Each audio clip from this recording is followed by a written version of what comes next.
At 01:30 hours on August 21, 1942, Colonel Kiyonao Ichiki crouched in the darkness at the edge of a coconut grove on Guadalcanal, watching his 900 elite soldiers prepare for an attack he believed would take less than 2 hours. The humidity was suffocating even in the pre-dawn darkness. Mosquitoes swarmed through the tropical air, the smell of rotting vegetation mixed with the salt tang of the nearby ocean. Somewhere ahead, across a shallow tidal lagoon the Americans called Alligator Creek, the enemy waited. Ichiki could not see them in the darkness, but he knew they were there. It did not matter. They would not be there for long. Ichiki had studied his enemy for years. He knew what every Japanese officer knew about Americans. They were soft. They were pampered by their wealthy nation, raised on Hollywood movies and jazz music and all the decadent pleasures their industrial society could provide. They had no warrior tradition, no code of honor, no willingness to sacrifice themselves for a greater cause. Japanese military intelligence had concluded that American soldiers were, and these were the exact words used in official assessments, haughty, effeminate, and cowardly. They had no stomach for fighting in rain or mist or in the dark. Ichiki himself had reportedly referred to the United States Marines as effeminate and cowardly. He had spoken these words to his officers before they left their ships, reassuring them that the coming battle would be swift and decisive. His soldiers needed no such reassurance. They were veterans of China, hardened by years of combat against an enemy that outnumbered them 10-1. They knew what it was to fight and win against impossible odds. They had never known defeat. The colonel was so confident in Japanese superiority that he had refused to wait for the second half of his regiment to arrive. His orders from Imperial General Headquarters had specified that he should wait for reinforcements. Before attacking the airfield the Americans had captured, why bother? His 900 men would be more than enough to sweep these soft Americans into the sea. By dawn, the airfield would be back in Japanese hands. By noon, the remnants of the American force would be dead or fleeing into the jungle, where disease and starvation would finish what Japanese bayonets had started. Ichiki checked his sword one final time. It was a family heirloom, passed down through generations of warriors. Tonight it would taste American blood. What happened over the next 17 hours would shatter everything the Japanese military believed about American fighting men. By the time the sun set on August 21st, 800 of Ichiki's soldiers would be dead. His elite regiment would cease to exist as a fighting force. And the myth of Japanese invincibility on land, carefully cultivated through 8 months of unbroken victory across Asia and the Pacific, would lie broken in the blood-soaked sand of a misnamed creek in the Solomon Islands. The story of how one arrogant colonel led his men to annihilation begins not on Guadalcanal, but 7,000 miles away, at a bridge outside Beijing 5 years earlier. On July 7, 1937, Japanese soldiers of the China Garrison Army conducted a nighttime training exercise near the Marco Polo Bridge on the outskirts of Beijing. The bridge was an ancient stone structure, built in the 12th century, spanning the Yongding River. Japanese forces had been stationed in the area since the Boxer Protocol of 1901, which gave foreign powers the right to maintain troops near Beijing. Relations between the Japanese garrison and the Chinese forces guarding the nearby town of Wanping were tense, but had remained peaceful for years. That night, the Japanese soldiers fired blank ammunition into the air as part of their training drill. When the exercise ended, one soldier was reported missing. The Japanese commander demanded permission to search the nearby Chinese town. The Chinese refused, viewing the demand as a violation of their sovereignty. The Japanese commander who escalated this incident into a full-scale military confrontation was Major Kiyonao Ichiki. The missing soldier was found within hours. He had simply wandered off to relieve himself and lost track of his unit in the darkness. But by then, Ichiki had already ordered his men to open fire on the Chinese positions. The Marco Polo Bridge incident, as it came to be known, triggered the Second Sino-Japanese War, a conflict that would eventually merge into the larger conflagration of World War II. Within months, Japanese troops had captured Shanghai after brutal urban combat and marched on Nanjing, where they committed atrocities that shocked the world and remain controversial to this day. Ichiki was never punished for his actions at the Marco Polo Bridge. In the Japanese military culture of the 1930s, aggressive action was rewarded, even when it exceeded orders or created diplomatic complications. Initiative and fighting spirit were prized above caution and restraint. Ichiki had demonstrated both, and his career prospered accordingly. By 1942, he had risen to the rank of colonel and commanded the 208th Infantry Regiment, part of the 7th Division based in Asahikawa on Hokkaido, the northernmost of Japan's main islands. His regiment was one of the most experienced units in the Imperial Japanese Army, trained for cold weather operations but equally capable in tropical conditions. His men had fought across China for years. They were disciplined, battle-hardened, and believed absolutely in their own superiority and in the divine destiny of the Japanese Empire. They had never been defeated in battle. The concept of defeat was literally unthinkable to them. In June 1942, Ichiki's regiment was assigned to capture Midway Atoll, a tiny pair of islands in the Central Pacific that held enormous strategic significance. The plan was simple. Admiral Yamamoto's combined fleet would lure the American aircraft carriers into a trap and destroy them. Once American naval power in the Pacific was eliminated, Ichiki's men would land on Midway and seize the islands, extending Japan's defensive perimeter thousands of miles closer to Hawaii. But the Battle of Midway became a catastrophe for Japan. American codebreakers had deciphered Japanese naval communications and knew exactly when and where the attack would come. American dive bombers caught 4 Japanese aircraft carriers with their flight decks full of armed and fueled planes. Within minutes, Akagi, Kaga, Soryu, and Hiryu were transformed into blazing infernos. All 4 sank beneath the Pacific waves. The Midway invasion was cancelled, and Ichiki's regiment was ordered back to Japan to rest and refit. They never made it home.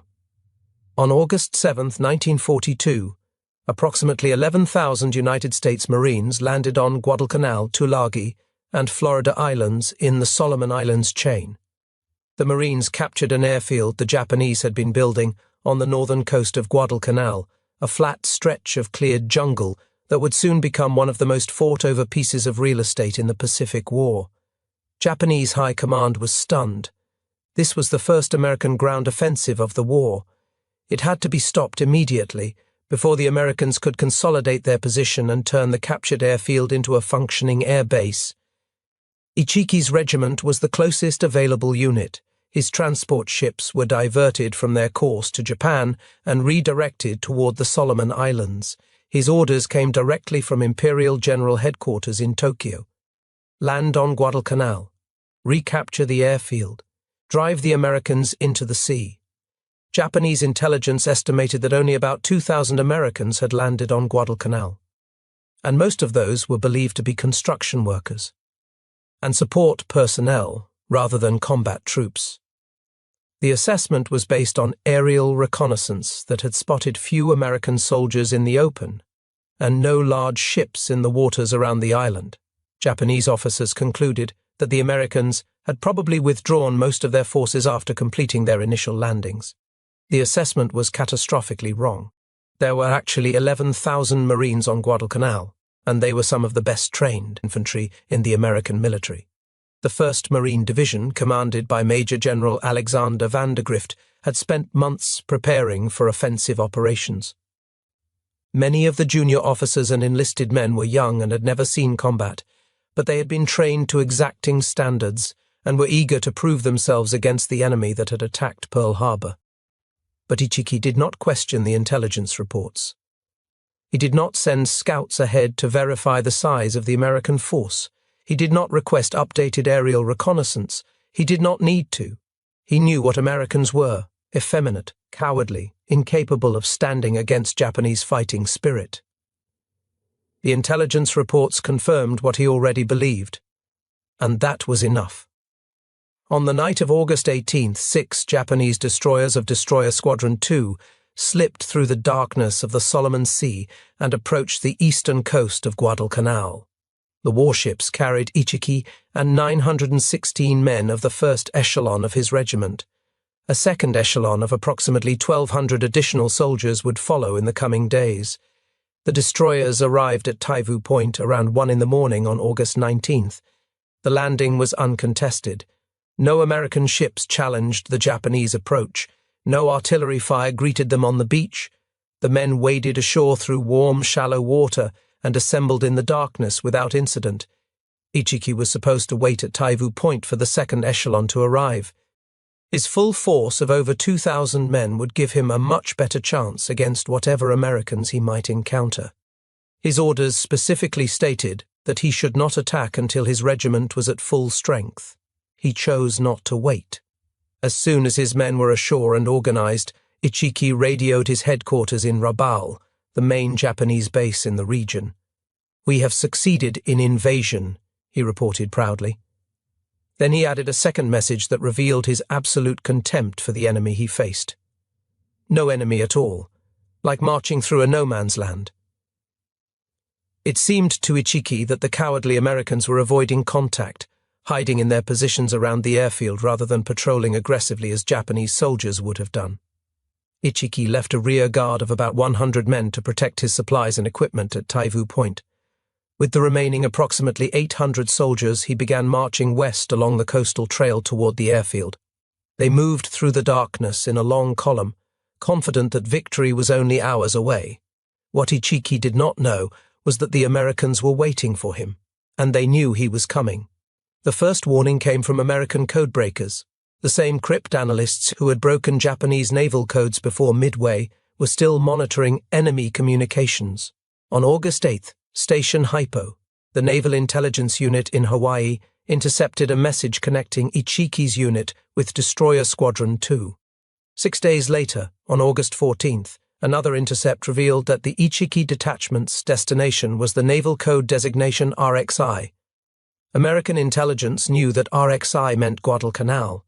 The message also indicated that the Japanese force would arrive around August 18. Admiral Chester Nimitz, Commander-in-Chief of the Pacific Fleet, immediately notified Major General Vandergrift to expect a Japanese attack as early as August 20th.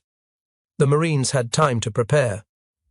The second warning came from the jungle itself. On the morning of August 19th, Captain Charles Brush led a 60-man patrol from Company A, 1st Battalion, 1st Marines along the coastal road, east of the marine perimeter. The patrol had been prompted by a warning from Father Arthur Duhamel, a Catholic priest from Massachusetts, who had lived on Guadalcanal for years. Duhamel had told the Marines that a large Japanese force had landed somewhere to the east. The Marines moved carefully through the dense jungle vegetation. The heat was oppressive, even in the morning hours. Sweat soaked through their uniforms. Insects buzzed around their faces. Every rustle in the undergrowth could be an enemy soldier or just another jungle creature. The patrol reached the area near Coley Point around noon and stopped to eat and rest. That was when they spotted the Japanese. A reconnaissance patrol of 38 men, including several officers, was walking casually along a trail, not even in military formation. Ichiki had sent them forward to scout the American positions and establish a communications base. They clearly had no idea that American Marines were anywhere nearby. Captain Brush reacted instantly. He split his force, sending the main body to attack from the front, while one platoon swung around through the jungle to cut off the Japanese escape route.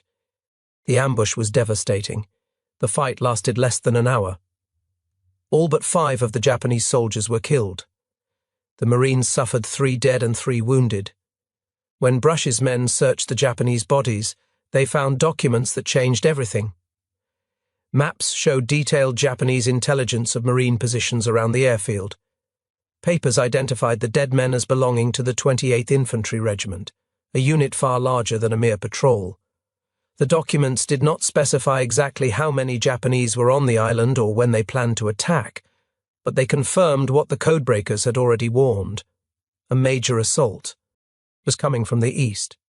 General Vandergrift ordered his defences strengthened immediately. Colonel Clifton Cates, commander of the 1st Marines and a veteran of the brutal trench fighting at Belleau Wood in World War I, directed his regimental commanders to prepare for an attack from the eastern perimeter.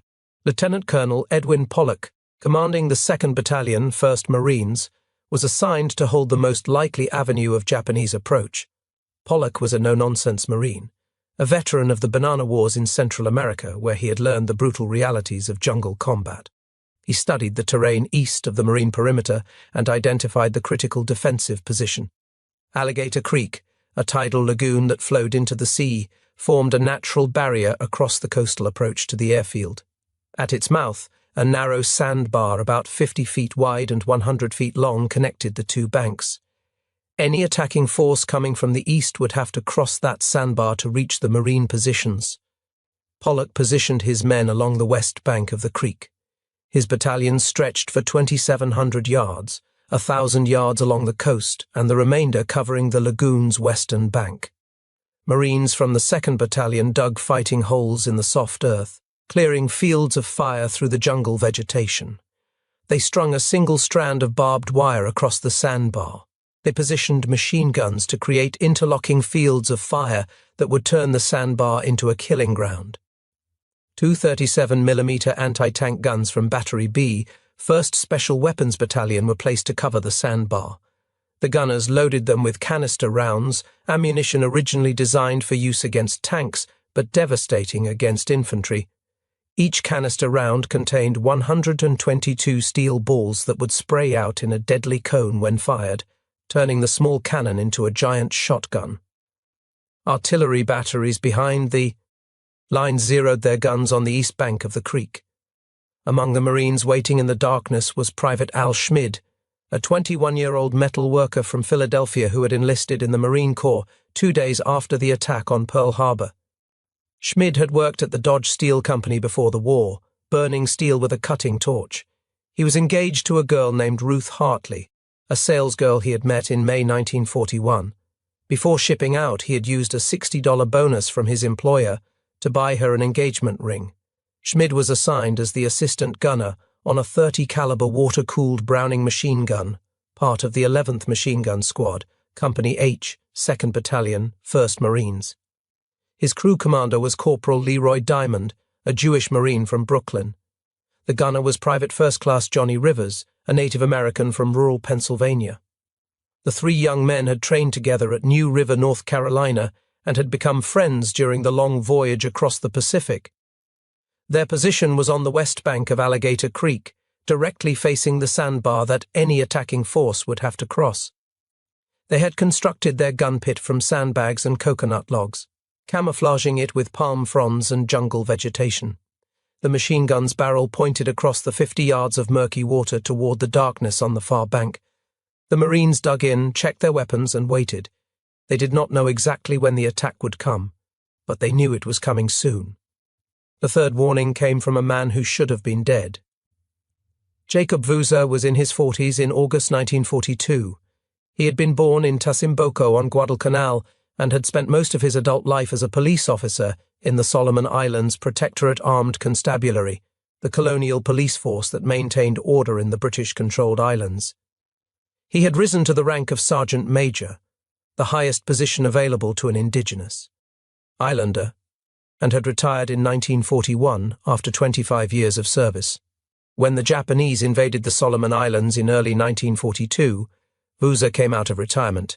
He volunteered to work with the Coast Watchers, a network of observers organized by the Royal Australian Navy to report on Japanese movements throughout the Pacific. The Coast Watchers were a mixture of Australian military personnel, colonial officials, and indigenous islanders who hid in the jungles and mountains, watching enemy ships and aircraft, and radioing intelligence to Allied commanders. Major Martin Clemens, a Scottish district officer who commanded the Coast Watcher network on Guadalcanal, recognized Vuza's value immediately. The Sergeant Major knew every trail and village on the island. He could move through the jungle like a ghost. He commanded the respect of the local population. Clemens assigned him to lead a brigade of native scouts. On August 7th, the same day the Marines landed on Guadalcanal, Vuza proved his worth. An American pilot from the aircraft carrier Wasp had been shot down over Japanese-held territory. Vuza found him hiding in the jungle, evaded Japanese patrols, and guided the pilot safely to American lines.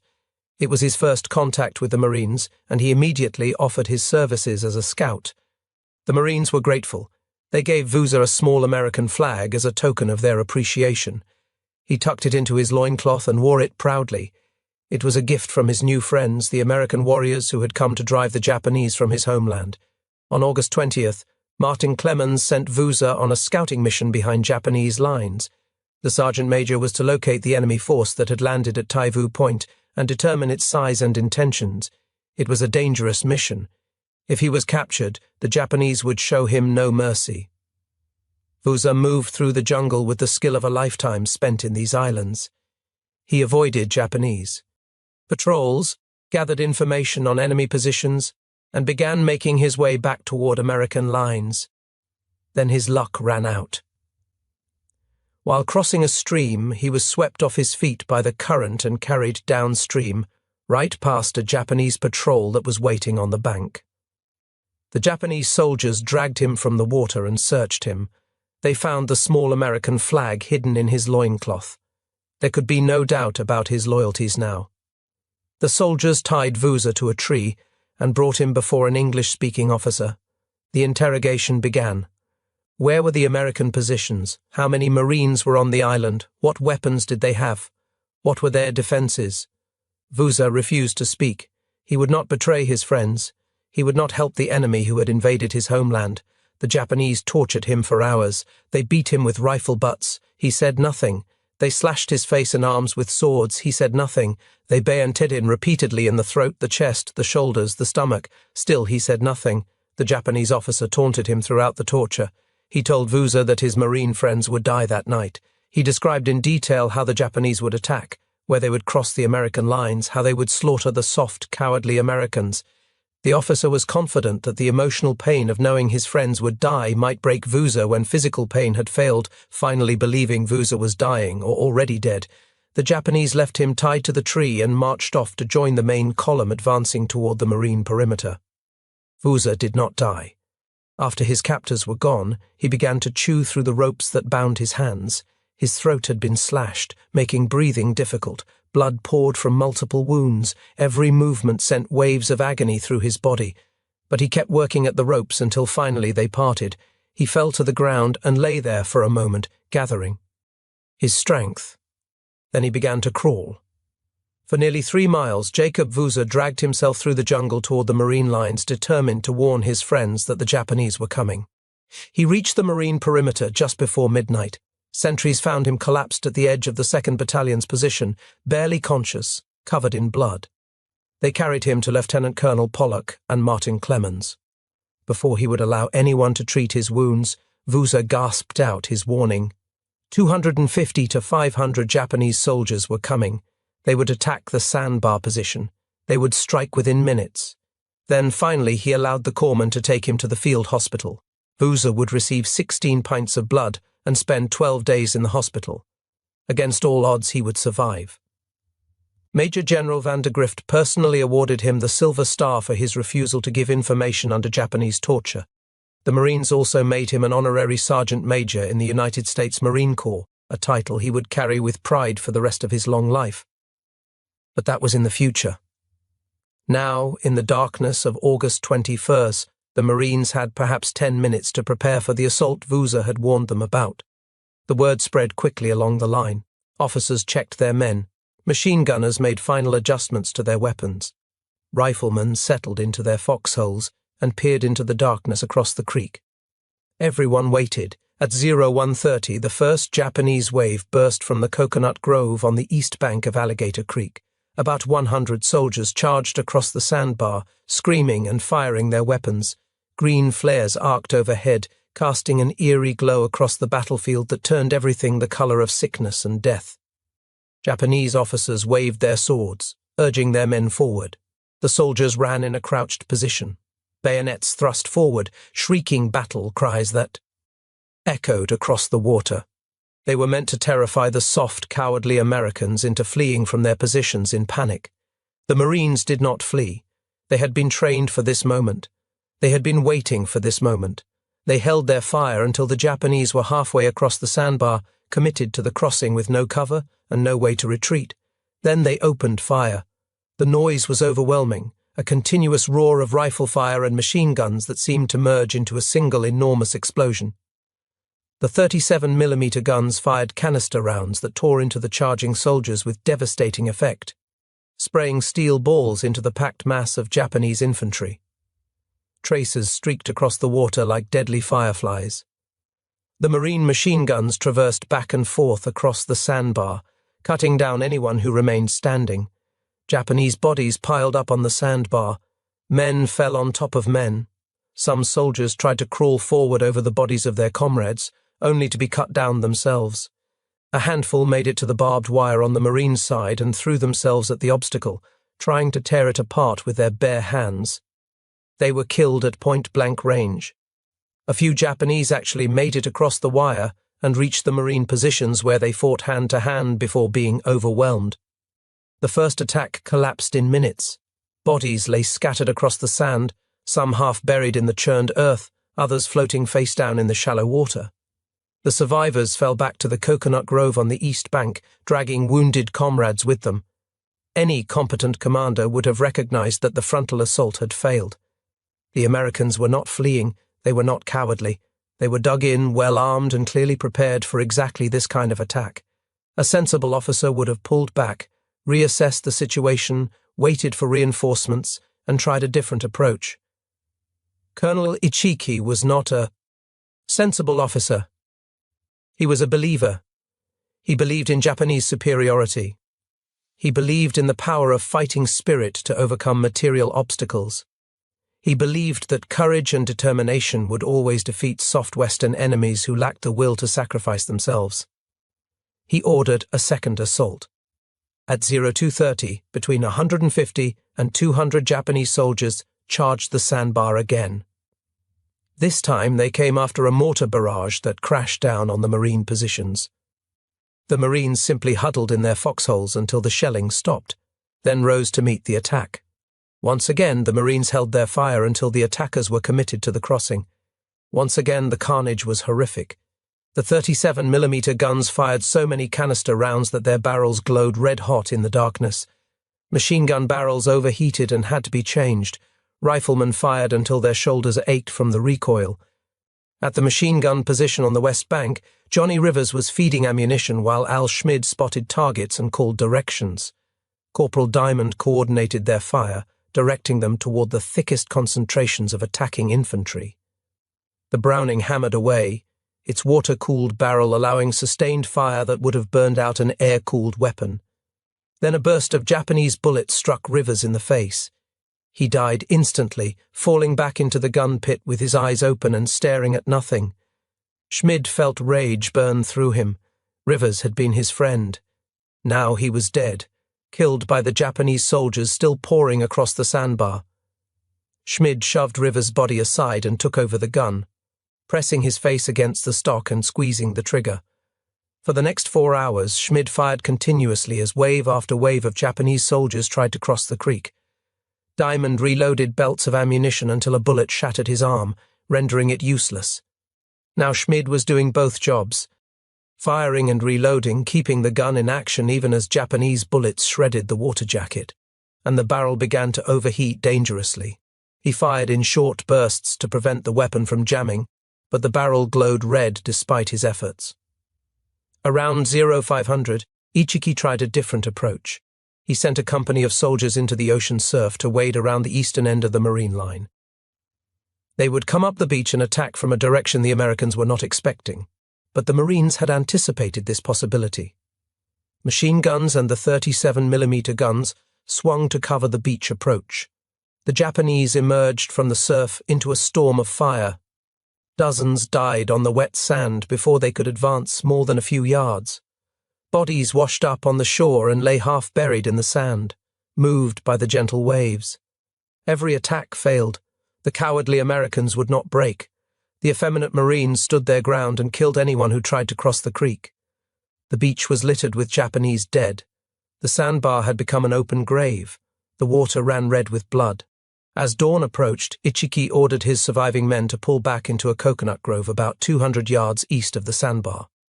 He had no intention of retreating. Japanese soldiers did not retreat. They would fight to the last man, as their orders commanded. They would hold their position until reinforcements arrived or until they were all dead. What Ichiki did not realize was that the battle was only half over, and the worst for his men was yet to come. At Al Schmid's machine gun position, A Japanese soldier who had crawled through the carnage during the night finally reached the Marine lines. He rose from the darkness and threw a grenade directly into the gun pit. The explosion wounded Schmid in the shoulder, arm and hand. Shrapnel tore into his face, destroying one eye and severely damaging the other. There was a blinding flash, then only darkness. Schmid could not see. Blood poured down his face. The pain was agonizing, but he could still hear Corporal Diamond's voice calling out targets despite his own wounds. The battle was not over. Japanese soldiers were still attacking. His friends were still fighting. Schmid found the machine gun by feel and got behind it again. Using Diamond's directions and his own sense of the battlefield, the blinded Marine continued to fire. When he felt Diamond punch his arm, he knew to shift his aim. When Diamond stopped talking, Schmid reloaded the ammunition belt by touch, his fingers finding the mechanism through years of training and hours of combat. He kept fighting until he was finally relieved at dawn. He passed out from exhaustion and blood loss as other Marines carried him to the rear. When he woke up in the field hospital, he learned that he was permanently blind. The doctors could do nothing to restore his sight. Schmid would later be awarded the Navy Cross for his actions that night. Estimates suggested that his machine gun alone had killed over 200 Japanese soldiers. But the personal cost had been enormous. He was 21 years old and would never see again. While Schmid was being carried to the rear, the Marines were preparing to finish what Ichiki had started. At daybreak, Lieutenant Colonel Leonard Cresswell's 1st Battalion, 1st Marines crossed Alligator Creek upstream from the battle site. They waded through the sluggish, 50-foot wide stream in water up to their chests, holding their weapons and ammunition above their heads. On the far bank, they formed up and began moving through the jungle toward Ichiki's position. Cresswell's men swung around to the south and east, cutting off the Japanese line of retreat. The coconut grove where Ichiki's survivors had taken refuge was now surrounded on 3 sides. The ocean was at their backs. There was nowhere to run. Aircraft from Henderson Field, the captured airfield the Japanese had come to recapture, roared overhead shortly after dawn. The runway had been completed just the day before, and the first American aircraft had landed only hours earlier.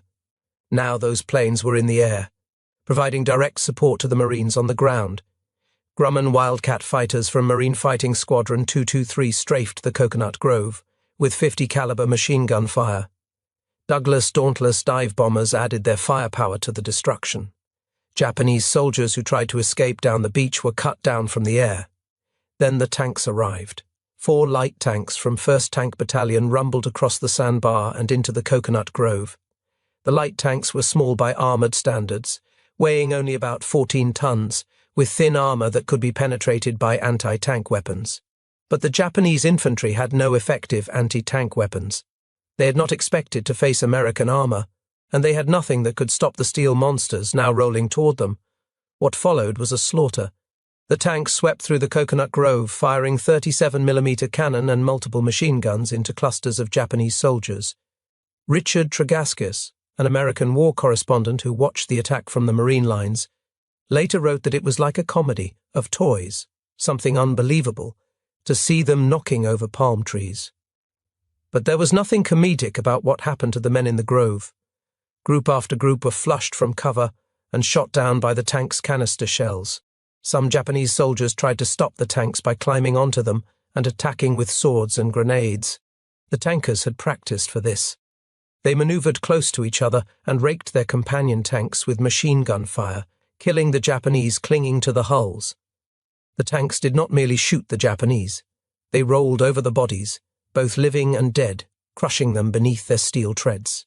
When General Vandergrift inspected the battlefield later, that day, he wrote that the backs of the tanks looked like meat grinders. By 1700 hours, Japanese resistance had ended. The Coconut Grove was a charnel house. Bodies lay everywhere, some piled 3 deep. The tropical heat was already causing decomposition, and the stench of death hung over the battlefield like a physical presence. Colonel Ichiki did not survive to see the end. The exact manner of his death remains disputed to this day. Some accounts say he was killed leading a final charge across the sandbar in the pre-dawn darkness. Others say he survived the night battle but was killed during the tank attack.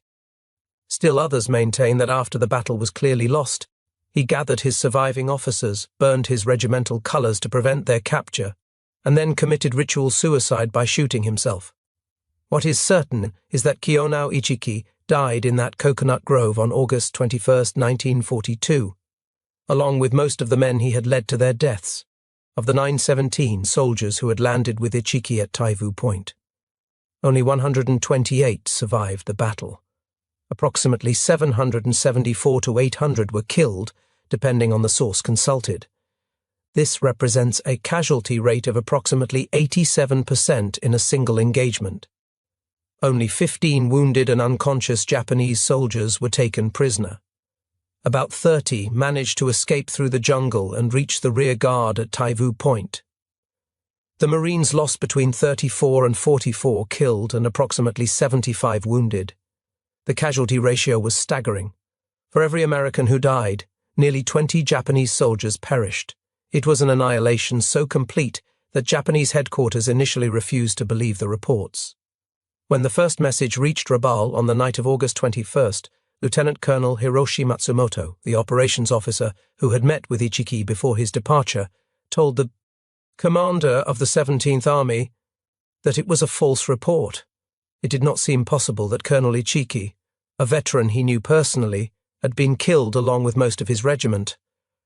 The message from the survivors at Taivu Point was simple and devastating.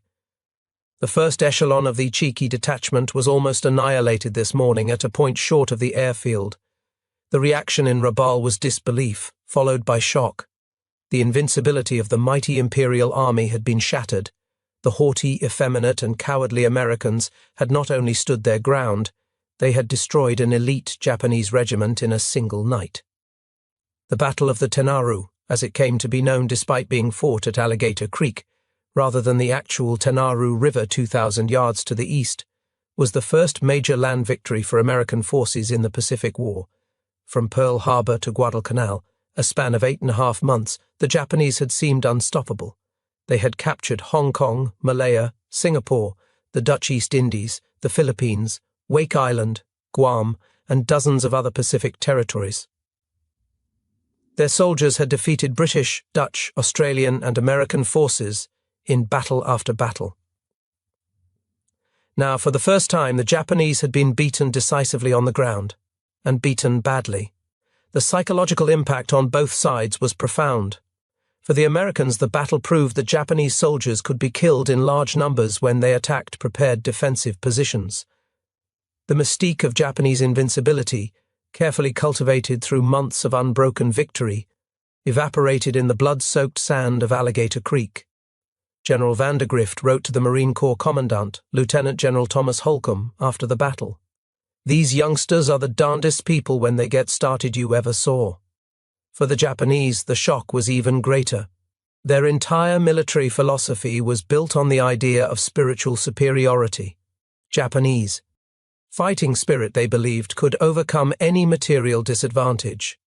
The Yamato spirit, the ancient warrior code of Japan, would always triumph over soft Western soldiers who lacked the will to sacrifice themselves for a greater cause. Courage and dedication would defeat any enemy, regardless of numbers or weapons. Ichiki had embodied that belief. He had dismissed his enemy as effeminate and cowardly. He had refused to wait for reinforcements because he was certain his men would sweep away whatever Americans they encountered. His confidence was not mere arrogance, it was doctrine. It was what every Japanese officer had been taught since childhood, and it had led 800 men to their deaths in less than 17 hours.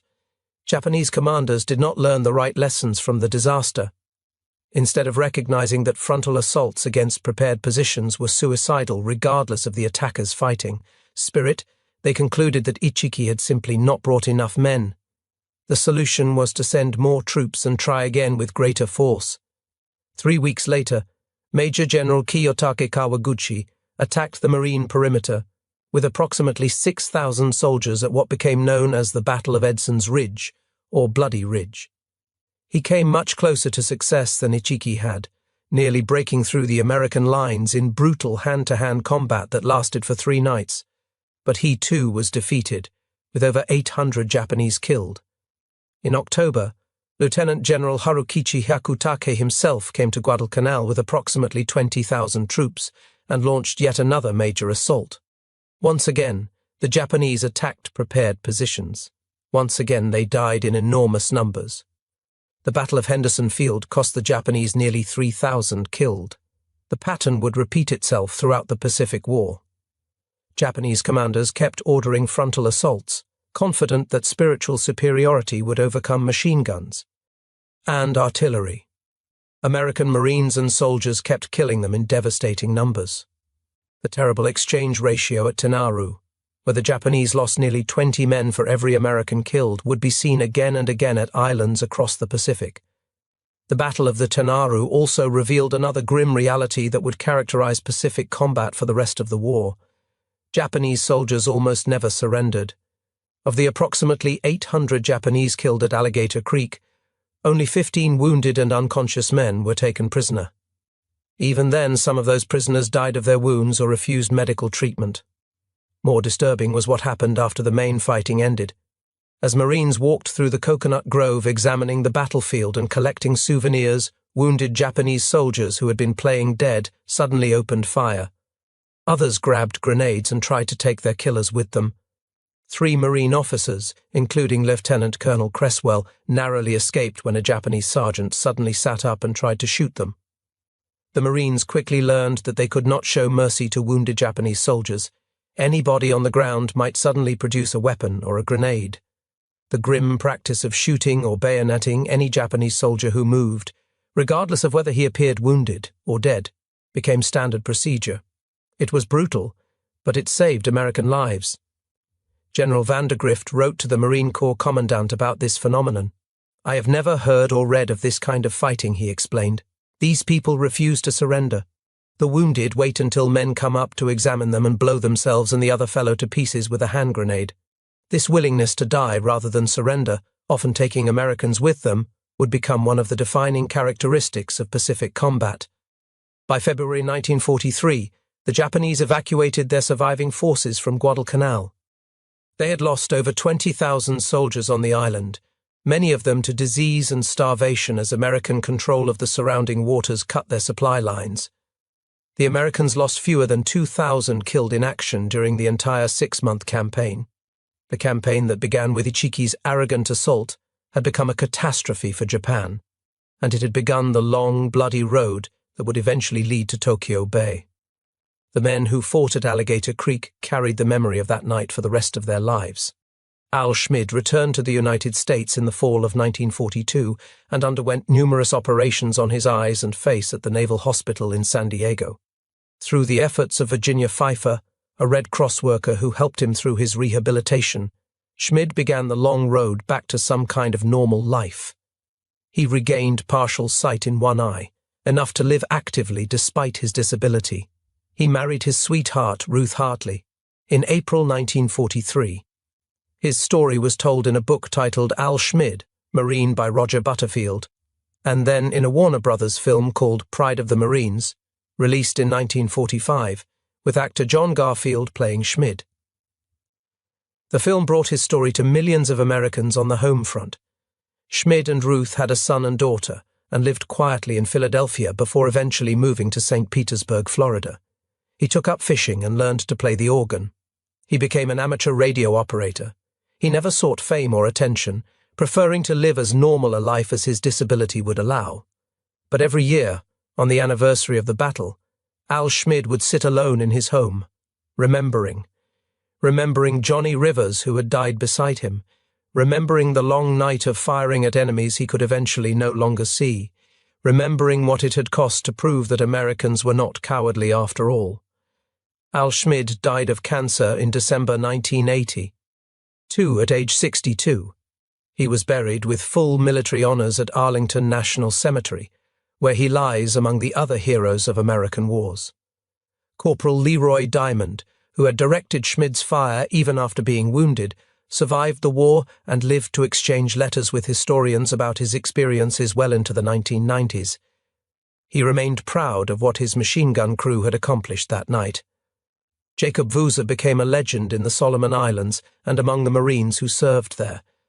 He continued to work with American forces throughout the Guadalcanal campaign, serving as chief scout for Lieutenant Colonel Evans Carlson's 2nd Raider Battalion during their famous 30-day patrol behind Japanese lines in November and December 1942. He received the British George Medal for gallant conduct and exceptional devotion to duty. He received the American Silver Star and Legion of Merit. In 1957, he was made a member of the Order of the British Empire. In 1979, Queen Elizabeth II knighted him, making him Sir Jacob Vuza. Vuza never forgot the Marines who had become his brothers in combat. In 1968, he visited the United States as the honored guest of the 1st Marine Division Association. He wore his Marine Corps tunic proudly whenever he met with American veterans, the uniform of the service that had made him an honorary member. He wore that tunic until his death on March 15, 1984. He was buried in it, as he had wished. Shortly before he died, he asked visitors to carry a message to the Marines he had served with so many years before. "Tell them I love them all. Me old man now, and me no look good no more. But tell them I love them all." Lieutenant Colonel Edwin Pollock, whose 2nd Battalion had borne the brunt of Ichiki's assault, received the Navy Cross for his leadership during the battle. His citation noted that he had left his command post and advanced through severe enemy mortar and machine gun fire to direct the defense from the front line for 12 hours. Pollock went on to serve throughout the Pacific and Korean Wars, eventually rising to the rank of general. He commanded both the 1st and 2nd Marine Divisions and became the only man in Marine Corps history to serve as commanding general of both Atlantic and Pacific Fleet Marine Force. He died in November 1982, the same month as Al Schmid. A monument stands today near the site of the battle on Guadalcanal. The Japanese memorial reads, in part, Ichiki Party was organized in Asahikawa, Japan. They landed on this land in August 1942, and most of them were to die in fierce battle. We praise the soldiers of Ichiki and those of all nations who died here for their nation. It is our sincerest wish that the world will remain peaceful, forever without any more wars. Sadly, there is no American monument at the Tenaru, but the victory there echoed across the Pacific for the rest of the war. Colonel Kiyonao Ichiki believed he understood his enemy. He believed that Americans were soft, pampered by wealth, unwilling to fight and die for their country. He believed that Japanese spiritual superiority would overcome any material advantage the Americans might possess. He believed these things so completely that he marched 800 men into a battle they could not win against an enemy he had catastrophically misjudged. 800 families in Japan received notices that their sons and husbands and brothers and fathers would not be coming home. 800 soldiers died in a single night because their commander believed his own propaganda. The lesson of the Battle of the Tenaru is the lesson of every military disaster caused by arrogance and underestimation of the enemy. When commanders believe they already know what their opponents are capable of, when they dismiss intelligence that contradicts their assumptions, when they let contempt override caution, when they substitute belief for analysis, the result is almost always catastrophe. Ichiki called the Marines effeminate and cowardly. They proved him wrong with rifle fire and machine guns and bayonets and tanks. They proved him wrong because they were not what he believed them to be. They were ordinary American men, some barely out of their teens, who had been trained to fight and who stood their ground in the darkness and killed anyone who tried to take it from them. The supposedly cowardly Americans buried Ichiki's regiment in the sand of Guadalcanal. And then they did the same thing to Japanese forces at island after island, for 3 more years, until the war finally ended in Tokyo Bay in September 1945. If you found this story compelling, please take a moment to like this video. It helps us share more forgotten stories from the Second World War. Subscribe to stay connected with these untold histories. Each one matters. Each one deserves to be remembered. And we would love to hear from you. Leave a comment below telling us where you are watching from. Our community spans the globe, from veterans to history enthusiasts. You are part of something special here. Thank you for watching, and thank you for keeping these stories alive.